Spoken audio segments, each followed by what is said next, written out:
اب بھی ہم یہ کہتے ہیں ہوش کے ناخن لو. دل میرا خون کے آنسو رو رہا تھا. میں نے سارا دن سپریم کورٹ میں گزارا ہے. یہ بہنوں کا آئینی قانونی حق ہے کہ وہ ملیں اپنے بھائی سے.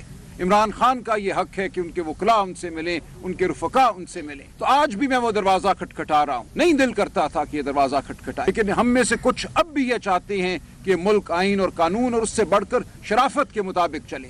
کچھ تو شرافت کے اقدار ہیں جو زندہ رہیں اس ملک میں. پاکستان کے عوام کا اس وقت رویہ کیا ہے؟ لیکن خدا کے لیے کچھ ہوش کرو. اس مملکت کو اکٹھا رہنے دو. اس مملکت میں آئین اور قانون کا کچھ شائبہ باقی رہنے دو. اس کی ہم کوشش کرتے رہیں گے. زبان کی آزادی ہو, صحافت کی آزادی ہو, ضمیر کی آزادی ہو, ووٹ کی آزادی ہو, ان چیزوں کو قائم رہنے دو.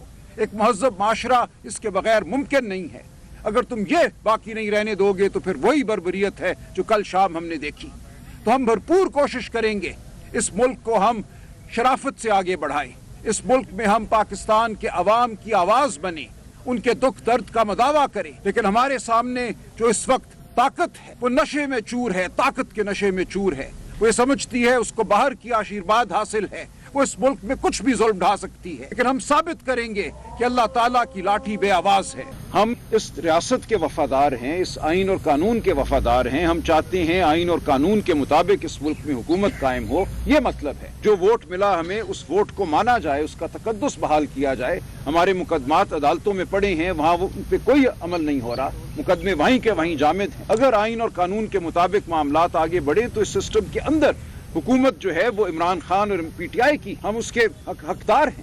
یہ مطلب ہے, اس سے زیادہ کچھ نہیں. کوئی وجہ نہیں بتائی جاتی. ہم جب عدالت کا حکم لے کر جاتے ہیں تو یہ اعزاز صاحب آرڈر پکڑ کے سائٹ پہ کر دیتے ہیں, کوئی وجہ نہیں بتاتے. لہٰذا یہ مکمل بربریت ہے, لاقانونیت ہے, اس پہ کوئی وجہ کا کوئی تعلق نہیں ہے. اس کے خلاف ہم نے اسلام آباد ہائی کورٹ میں متعدد توہین عدالت کی درخواستیں دائر, اور ہمارا یہ خیال تھا کہ ان درخواستوں کی سنوائی ہوگی. یہ ہم 24 مارچ کے حکم کے بعد سے 1 اپریل سے درخواستیں ہم دائر کر رہے ہیں. ان درخواستوں کی سنوائی نہیں ہوئی. بالآخر 3 نومبر کو وہ درخواستیں لگی. ہمارا خیال تھا کہ اب بحث ہوگی, بلایا جائے گا, ان سے پوچھا جائے گا کہ کیوں تم نہیں جانے دیتے. اس دن ایک زبانی حکم دیا گیا کہ ان کی ملاقات کرائیں ہمارے 24 مارچ کے حکم کے مطابق. عدالت اٹھ کے چلی گئی کمرے سے. 10 دن بعد جب ہمیں حکم نامہ ملا تو اس میں ہماری تمام پٹیشنیں جو تھی ان کو خارج کر دیا گیا تھا. انشاءاللہ چند دنوں میں ہماری اس حکم کے خلاف اپیل جو ہے سپریم کورٹ میں لگے گی, اور ہم سپریم کورٹ کے سامنے اب یہ رکھیں گے کہ جب اڈیالہ کے باہر ہمیں روکا جاتا ہے, مارا پیٹا جاتا ہے, ملاقات نہیں ہونے دی جاتی جو ہمارا حق ہے, تو اسلام آباد ہائی کورٹ خاموش رہتی ہے. یہ معاملہ اب سپریم کورٹ کے ہاتھ میں ہے.